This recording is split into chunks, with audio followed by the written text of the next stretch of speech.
Okay, so let's begin with just a quick review of axioms for norm. So, given a vector space,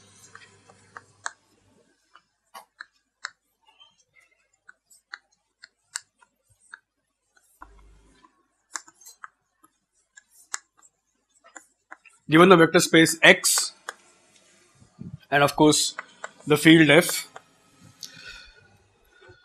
we wrote three axioms for defining a norm on this. So, this function called norm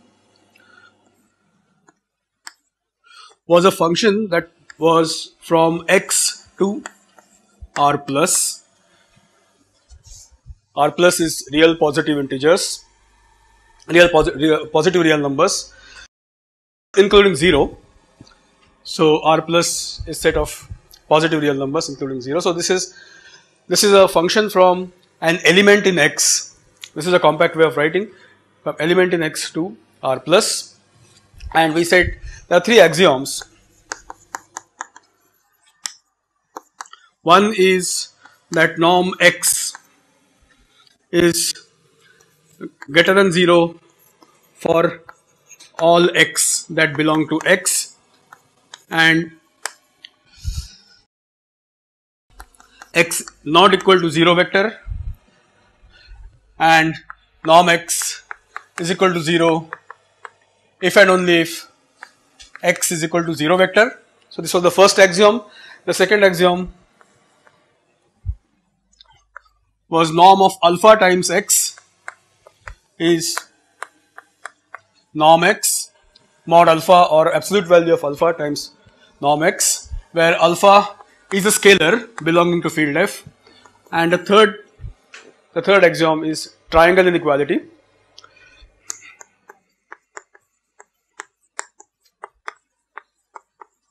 Triangle inequality. So, this states that distance of X plus Y, take any two elements from vector space X, distance of the vector X plus Y is always less than or equal to, or the length of vector, norm of vector of X plus Y is always less than or equal to norm X plus norm Y. This is generalization of triangle inequality that you know for one dimension or in 3 dimensions for triangles, generalized to any other space. So, we said any function that satisfies these criteria. It should be a real positive function. It should give you a real number. It should be a non-zero real number, or when X is not 0, it should be 0 real number or it should be 0 when X is not equal to 0 vector, and so on. So, these are, and then we saw a couple of examples that of functions that can be classified as a norm or that cannot be classified as a norm. So, both are important because you understand something better when you see where one of these axiom fails. Okay, so there are multiple ways of defining norms, not a unique way. A pair of a vector space together with, or a linear space together with a definition of norm gives you a norm vector space. Okay, so that is another take home message. Well, why did we do this? I yesterday said that we are doing all this because we want to talk about at some point about limits and sequences. So, why do I need to talk about limits? When we work in numerical methods, we are forced to look at sequences of vectors. Okay, I'll just give you a very brief example. We'll actually do this much more in detail later. Let's say I want to solve this equation.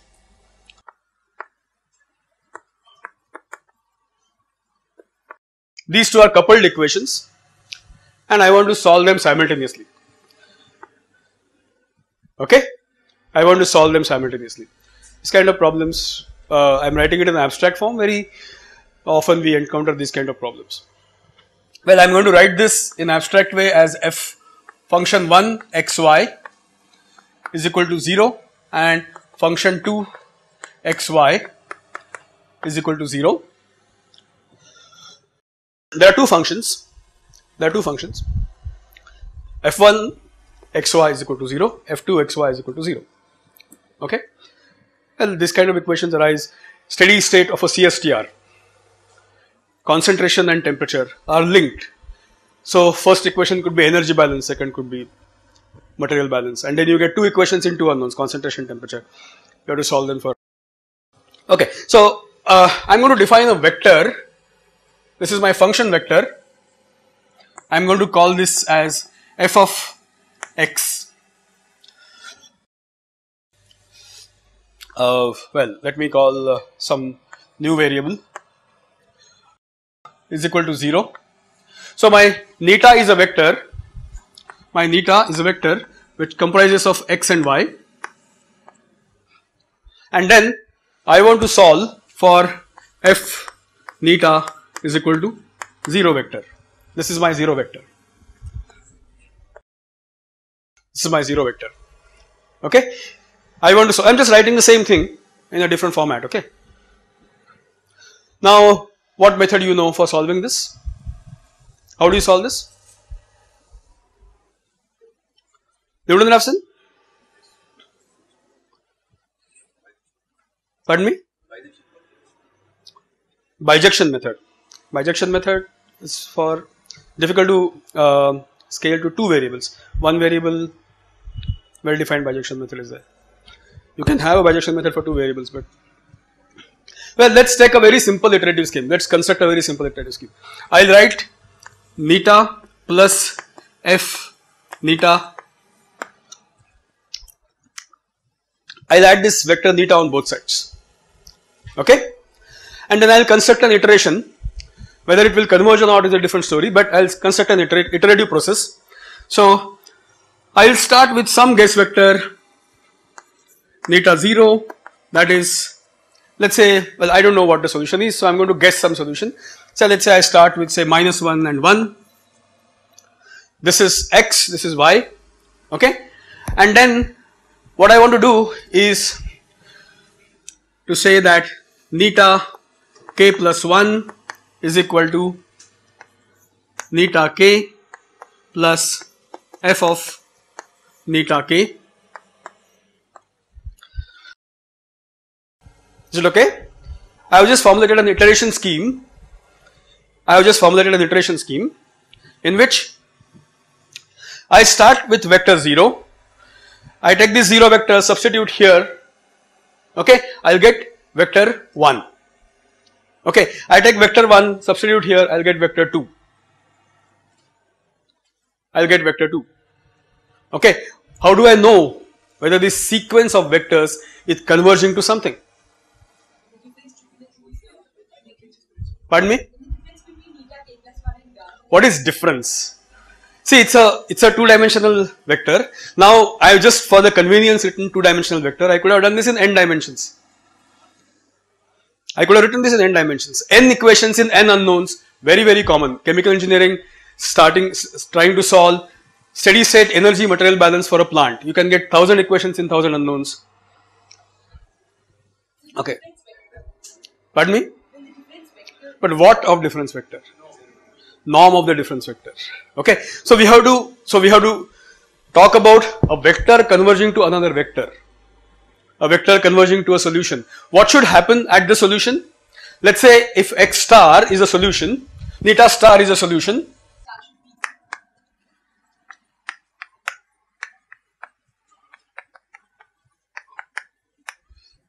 F neta is equal to 0. Well, what she says is correct, that one thing is that, should be equal to 0. Of course, at the solution, so at neta star, so that is f neta star is equal to 0. Fine. Okay, but I am starting a iterative process. Okay. So what I am going to get is I am going to get this vector sequence x neta 0, neta 1, 2 and so on. I am going to get this vector. The question is this sequence converging to neta star. Does this go to neta star? Okay, that's the question I need to answer. See, this is the solution. If I pluck neta k here, it's not going to be equal to 0. It's not going to be equal to 0. So it's going to be some other small number probably. Is it small? Okay, so how do you answer this question? How do you answer these questions in general n-dimensional spaces or function spaces? That's where we need to now talk about. I may have a scenario where I have a sequence of functions. Okay, I have a sequence of functions, and I'll give you an example. I'm going to show you a small demo also. Sequence of functions. So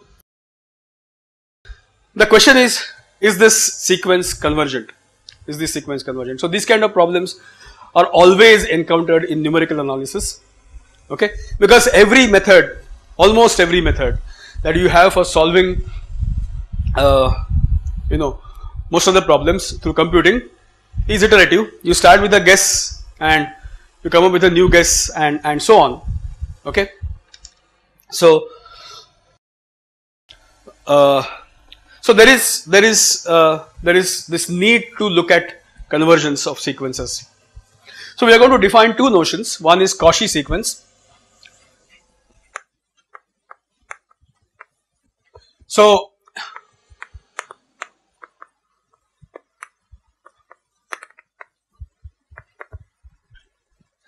I'm taking a set of an infinite set of sequences or vectors, infinite set of vectors which are generated by some process.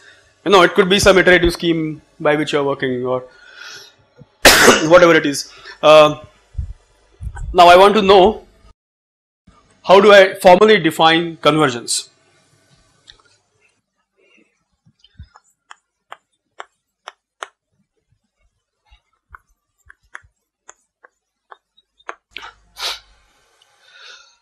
A sequence of vectors is said to be Cauchy if difference between xn minus that is nth element in the sequence and mth element in the sequence, if this tends to 0, norm of this tends to 0 as m and n become infinity.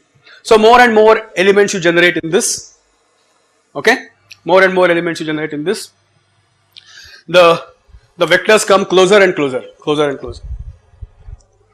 Okay, well, in one dimensional vector space, so in one dimensional vector space, that is set of real numbers,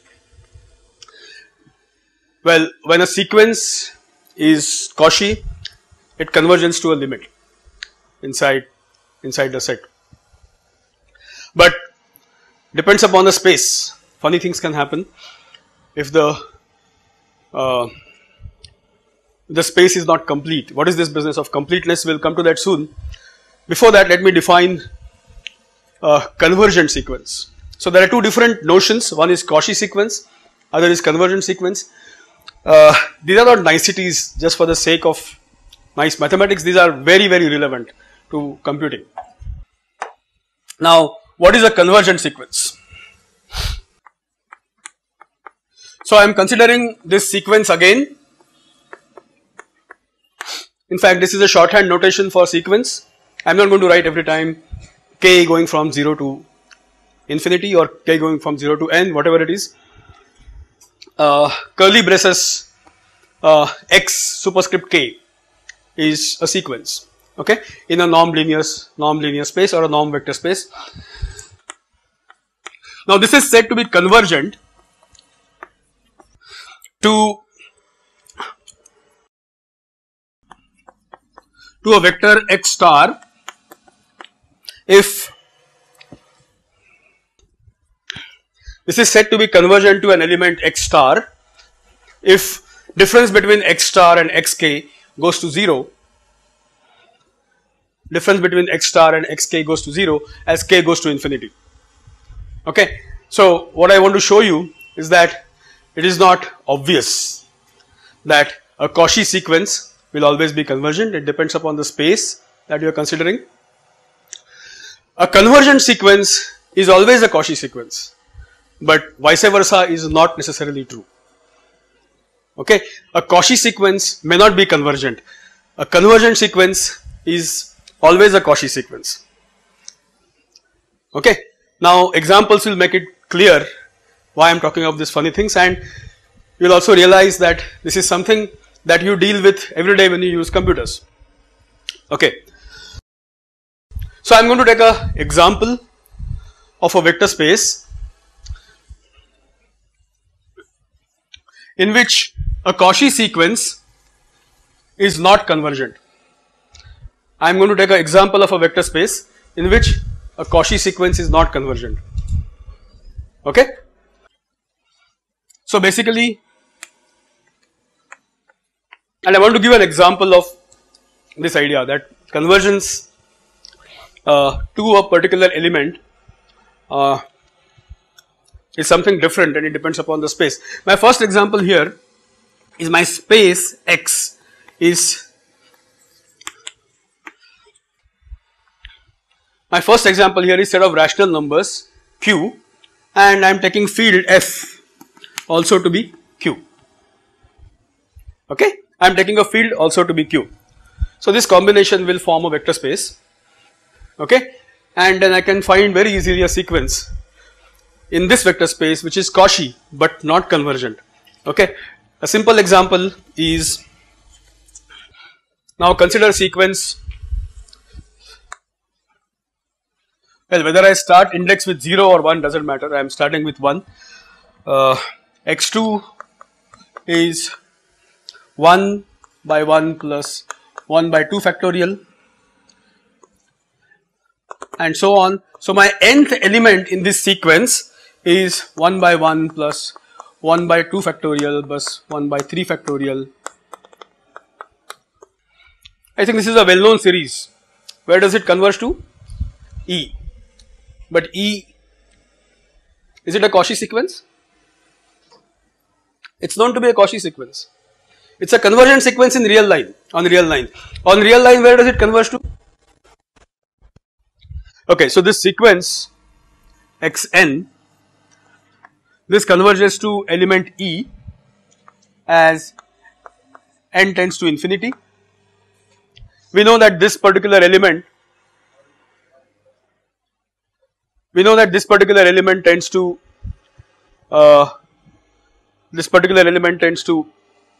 E, but E is not a rational number. E is not a rational number. Okay, so this element where it converges to is outside this space. Is outside this space. Okay, so you have a funny situation. You have a Cauchy sequence. If you apply the definition of Cauchy sequence, if you take any two elements as n and m goes to infinity, you take difference, it goes to 0. That's very easy to show. Look at any book on real analysis, you will see this proof. It's just 1 or 2 pages of proof that this is a Cauchy sequence, but in this particular space, it doesn't converge. Okay, it doesn't converge. And in this space, I can find many such sequences. I can find a sequence that is almost converging to pi, but pi is irrational number. Pi is not there inside this space. Okay, pi is not there inside this space. So likewise, I have this sequence.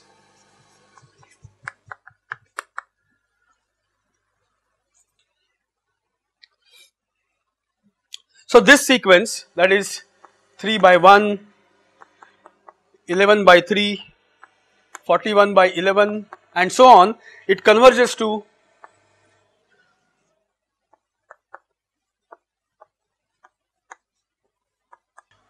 okay, not a rational number. I can find infinite such examples where you have a convergent sequence, you have a Cauchy sequence, but not converging to an element inside this particular space. So those are rational numbers. So this sequence is converging somewhere, but it is not converging inside this space. It will never converge inside this space. Yeah. So E doesn't belong to set of rational numbers. That's what you're saying. We know that we know that in the real line this will converge to E. Why? These are all rational numbers. Individually they're rational numbers. If you divide x of k as 1 by 1 factorial plus 1 by 2 factorial plus 1 by k factorial. Yeah.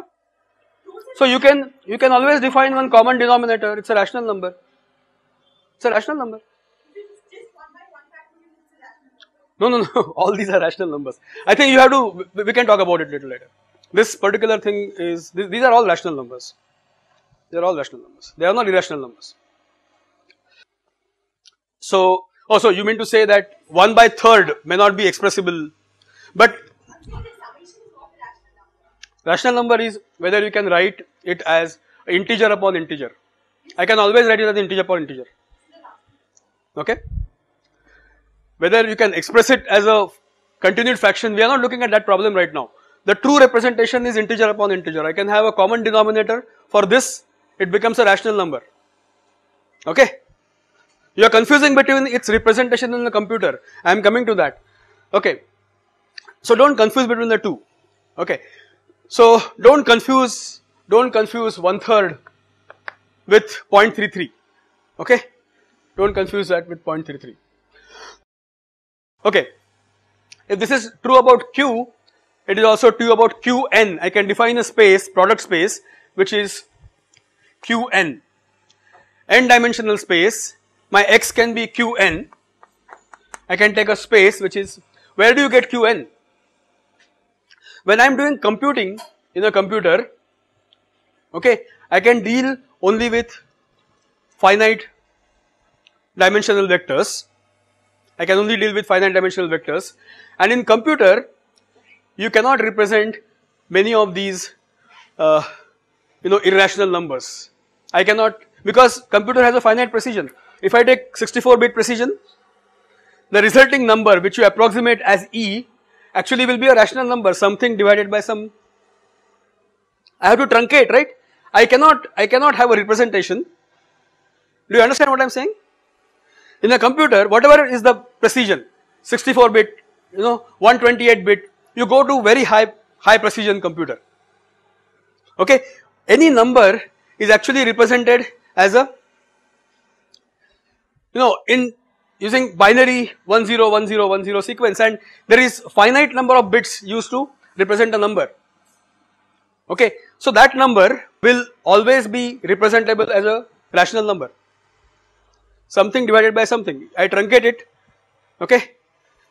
So the point which I want to make is that incomplete spaces are not so alien. When you work with computer, you are working with incomplete spaces. Okay, and we have to bother. We have a Cauchy sequence which doesn't converge. Okay, I have a Cauchy sequence which doesn't converge. In a computer, I will have a Cauchy sequence which doesn't converge to a number, to its true value. See, for all practical purposes, we say that, well, this is almost close to E, but it's not E, right? It's not E. We take a approximation of pi, maybe, correct up to 1000 decimals, but it is not pi. Okay? So we are working with this incomplete spaces, and then let me give you one more example, and I want to show a demonstration here of an incomplete space. So my second example is a set of continuous functions over minus infinity, set of continuous functions over minus infinity to infinity. This is my second example. Okay, and I am going to take an element, I am going to construct a sequence in this particular vector space, and what I want to demonstrate is that this sequence will converge to a discontinuous function. Okay, I have a sequence of continuous functions converging to a discontinuous function. Okay, so you are trying to solve some partial differential equation or some problem. You construct the solution as a sequence of continuous functions, okay, or continuously differentiable functions. The sequence might converge to a non-differentiable, non-continuous function. Okay, so you can have funny situations. So my sequence here is this 1/2 plus My sequence here is a sequence of functions. These are continuous functions defined over interval minus infinity to plus infinity. Okay. This is a function sequence defined. So t goes from minus infinity to plus infinity. My k changes. K would be 1, 2, 3, 4, 5. Okay. I will get different functions for each value of k. Okay. So I will get k goes from say 1, 2 and so on. Okay. K goes from, so I am just going to show you. Okay. So this function sequence, I just want to animate and show you what is happening. Okay. So this is for k equal to 1, this is for k equal to 6, I am going to increment by 5. Okay. And see what is happening.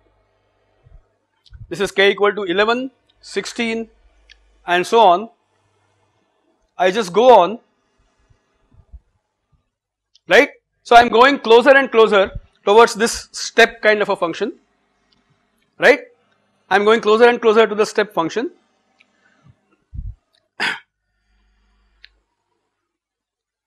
So if you do this, I have gone only up to 100 or so. If I do this,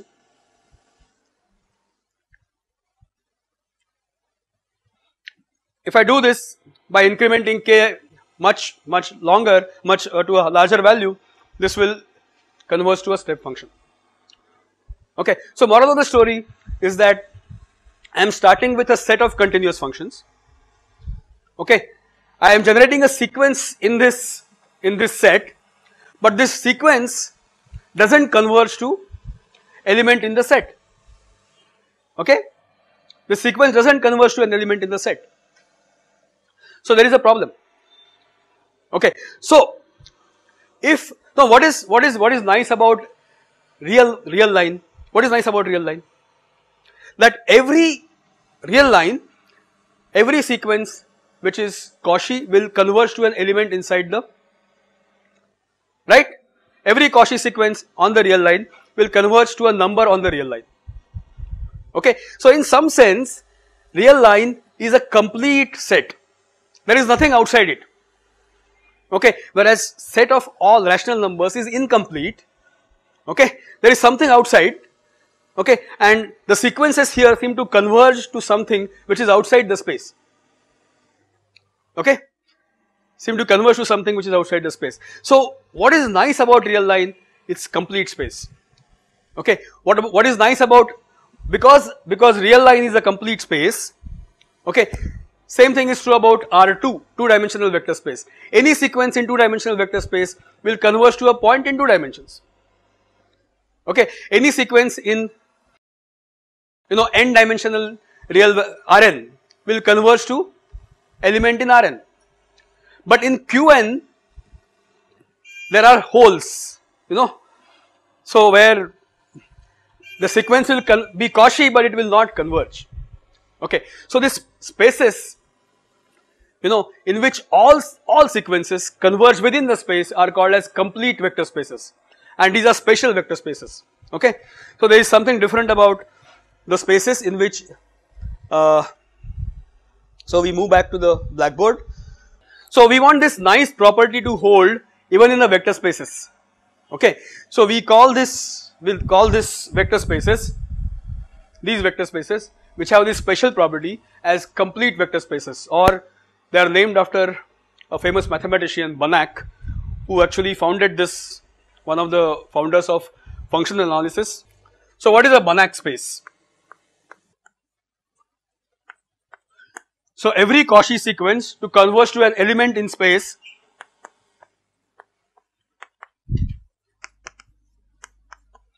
this word here, every, is important.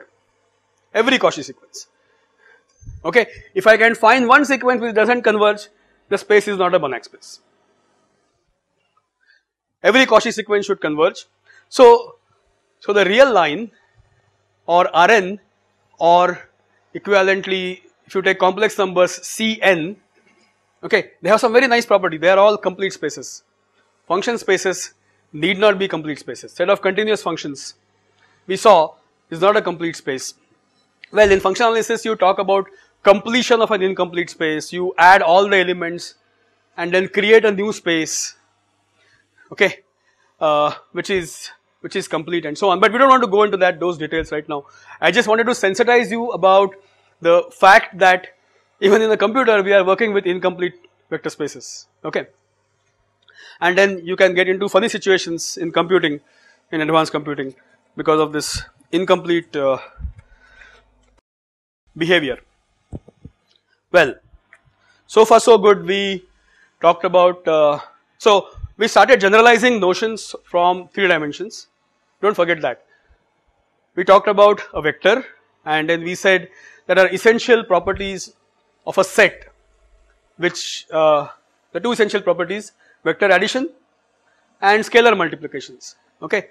So these 2 things hold in a set, then, or if a set is closed under vector addition and scalar multiplication, we call it a vector space, any set.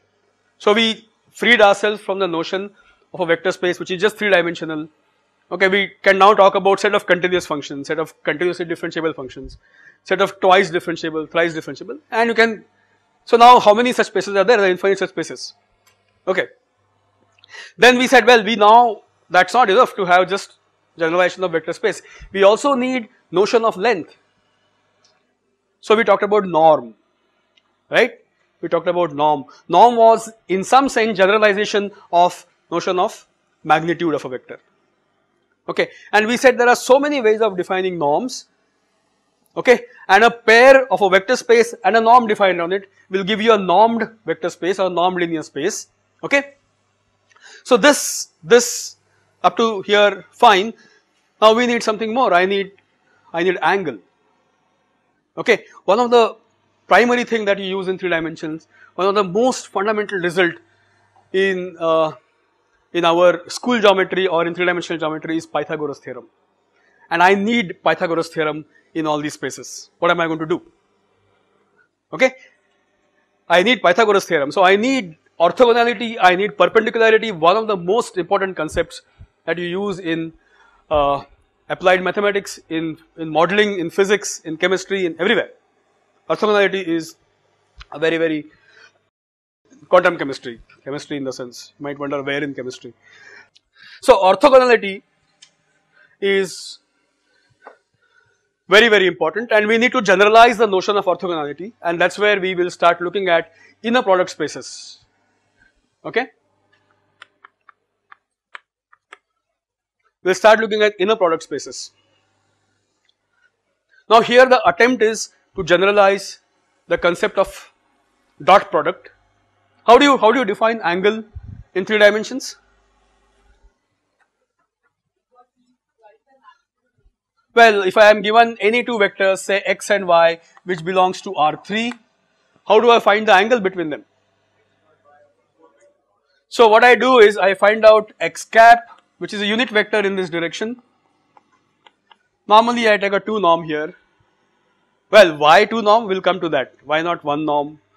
Okay, so there's something special about this 2 norm, and y cap is equal to, and then we say that dot product that is x cap cos theta angle between these 2 vectors is just x cap transpose y cap, right. This is a fundamental way by which we define angle between any 2 vectors in 3 dimensions. Now can I come up with something that will generalize notion of angle in 3 dimensions? When do you say 2 vectors are perpendicular in 3 dimensions? Dot product. When dot product is 0, cos theta is 0, 2 vectors are perpendicular. Okay, so I'm going to peg onto these ideas. Well, that dot product between unit vectors is used to define angle. When dot product is 0, you call 2 vectors to be orthogonal, okay, and come up with a generalization in inner product spaces, okay, of concepts of angle, orthogonality, and then once you have orthogonality, you have Pythagoras theorem, Okay, I can talk about Pythagoras theorem in any n-dimensional, infinite dimensional space. Of course, it has to qualify certain properties. What are those properties? Those are the properties of an inner product space.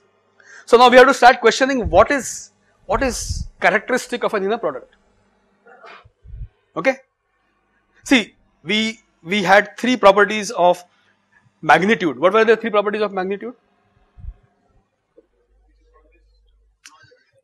Magnitude is always non-negative, okay, for a non-zero vector, and 0 for a 0 vector. Okay, alpha times you get, you multiply mod alpha gets multiplied to the norm, and triangle inequality. Likewise, what are the essential properties of inner product in this, which can be used to generalize in any other vector space? Those vector spaces are going to be called as inner product spaces, because we are going to define a normed vector space in which additional structure is put called inner product. All these spaces which we are describing till now, we did not talk about inner product. Okay, so now I am going to introduce something new, which is the inner product space, which will have definition of inner product.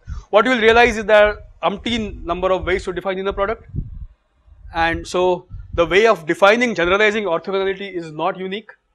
Okay, and so we'll see this from our next lecture.